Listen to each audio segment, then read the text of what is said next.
I still remember the smell of jasmine in my garden that morning, the way the petals trembled in the June breeze like tiny white hearts beating against the dawn.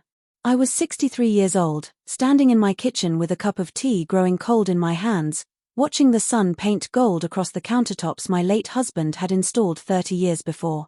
The house was quiet, too quiet, the way homes become when children grow up and move away, when the laughter that once filled every corner becomes nothing but an echo you chase in your loneliest moments. I was about to board a plane to Singapore for a medical conference, something I'd done dozens of times in my career as a nurse practitioner, but that morning felt different somehow, as if the universe was holding its breath, waiting to see what would happen next. My daughter Emma called just as I was checking my passport one final time. She was my only child, my miracle baby born after 5 miscarriages, each loss a small death that hollowed me out a little more. When she finally arrived, screaming and purple and perfect, I had wept so hard the nurses thought something was wrong. But nothing was wrong, everything was finally, beautifully right. I had named her Emma because it meant universal, whole, and I poured every ounce of love I had into raising her after her father died when she was just 12.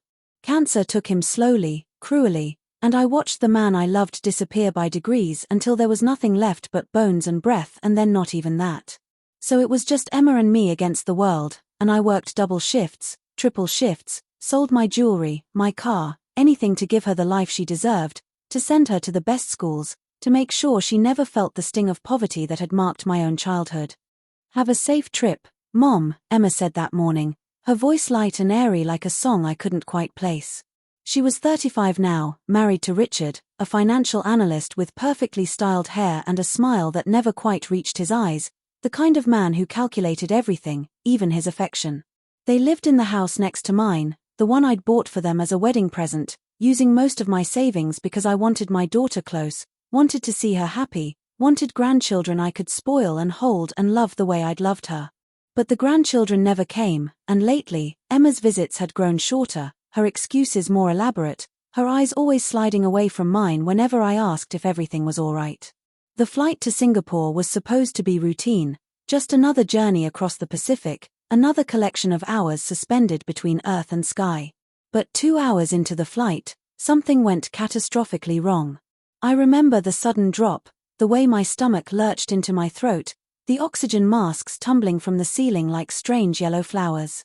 I remember the screaming, the prayers in a dozen languages, the flight attendant's face drained of color as she tried to maintain composure while the plane shuddered and groaned around us.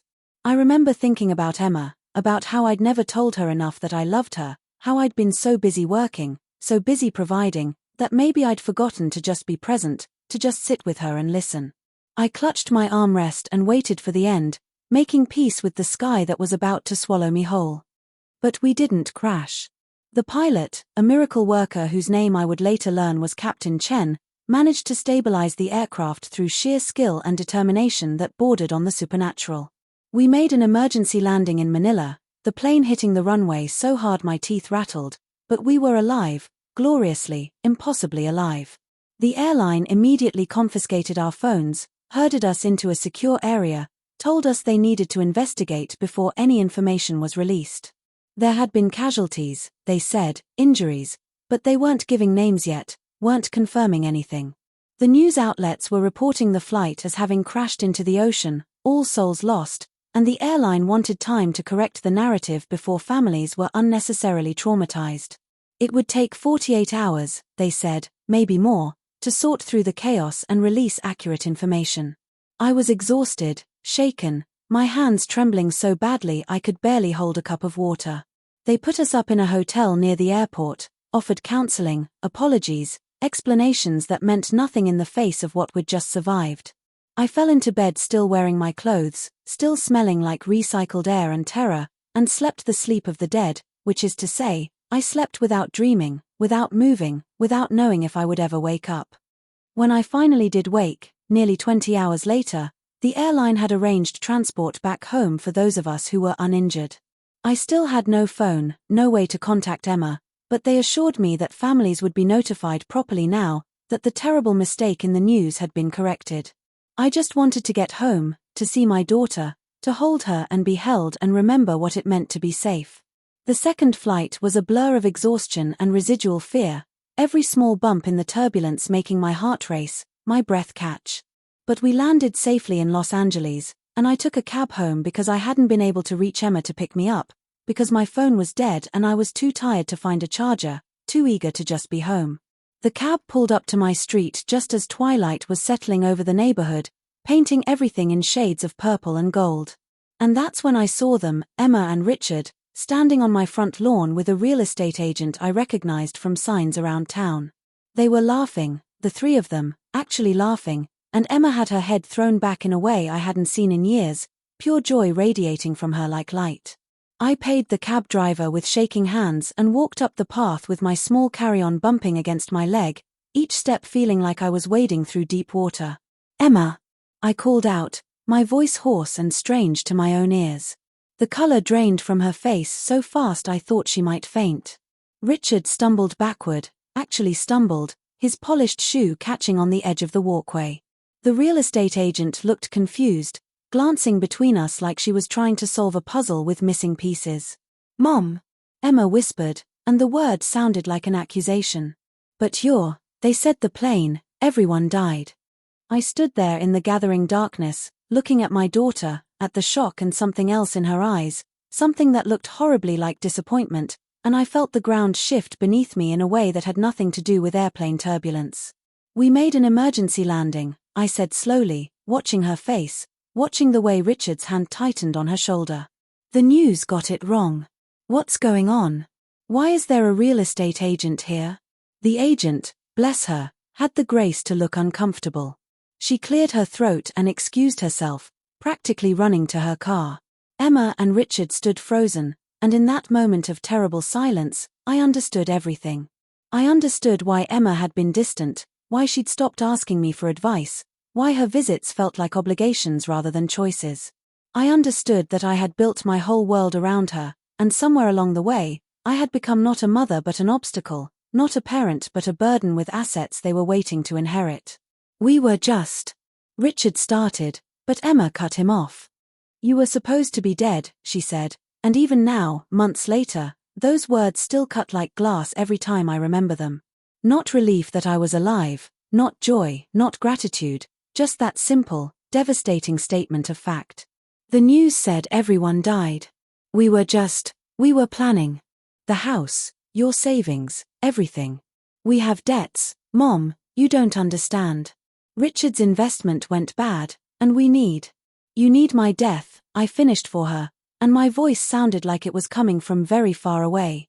You need me gone so you can have everything I've worked for, everything I've saved, everything I've built. She couldn't even deny it. She stood there with tears running down her face, but they weren't tears of shame or regret, they were tears of frustration, of a plan falling apart, of having to wait longer for what she felt she deserved. I had given her everything, and somehow, that had taught her that she was entitled to everything, that my life's work was just a down payment on her comfort. I walked past them into my house, locked the door, and stood in the entryway where I'd brought Emma home as a baby, where I'd celebrated her birthdays, where I'd held her when she cried over childhood heartbreaks. The house that had always felt like a sanctuary now felt like a museum to my own foolishness, each photograph on the wall a reminder that love given without boundaries becomes expectation, that sacrifice mistaken for obligation breeds resentment rather than gratitude. The next morning, I called a lawyer. I changed my will, left everything to medical charities and scholarships for nursing students who came from nothing, like I had. I put the house in a trust that would allow me to live here until I died, at which point it would be sold and the proceeds donated. I called my bank and moved my savings into accounts Emma had no knowledge of, protected by instructions that would execute only after I was gone. And then I called Emma and told her, very calmly, very clearly, exactly what I had done and why. She screamed at me over the phone, called me cruel and vindictive, accused me of never really loving her, of always holding things over her head. Richard got on the line and threatened to sue, threatened to have me declared mentally incompetent, but his voice cracked with desperation because he knew there was nothing they could do. I had survived a plane crash, and in surviving, I had discovered that the real crash had happened years ago, slowly, silently, in the space between giving everything and expecting nothing in return. Now I sit in my garden where the jasmine still blooms, where the morning light still paints gold across everything it touches, and I am learning what it means to be alone by choice rather than circumstance. Emma doesn't visit anymore, doesn't call, and I've made peace with the daughter I loved and the woman she became, being two different people. Sometimes I think about that plane, about how close I came to dying without ever knowing the truth, and I wonder if that would have been kinder, to die believing in a love that wasn't real rather than living with the knowledge of what it actually was. But then I remember the children I helped deliver over my career, the patients I comforted in their final moments, the hands I held, the tears I dried, the difference I made in lives that weren't even my own. And I realized that my legacy was never meant to be my daughter. It was always bigger than that, always meant to ripple outward into a world that needs more kindness, more care, more people who understand that love isn't about what you can take from someone, it's about what you give when there's nothing left to gain. The plane didn't crash, but my heart did, and in the wreckage, I found something I thought I'd lost years ago, myself. Not somebody's mother, not somebody's meal ticket, not somebody's inheritance, just myself. And maybe that's the real miracle of survival, learning that the hardest landings teach you how to fly alone, learning that sometimes the people you save from falling are the ones who push you out of the plane, learning that in the end, the only person who can really catch you is yourself. I water my jasmine and watch the sun rise, and I am enough. I have always been enough. And that, somehow, is both the saddest and the most freeing truth I have ever known.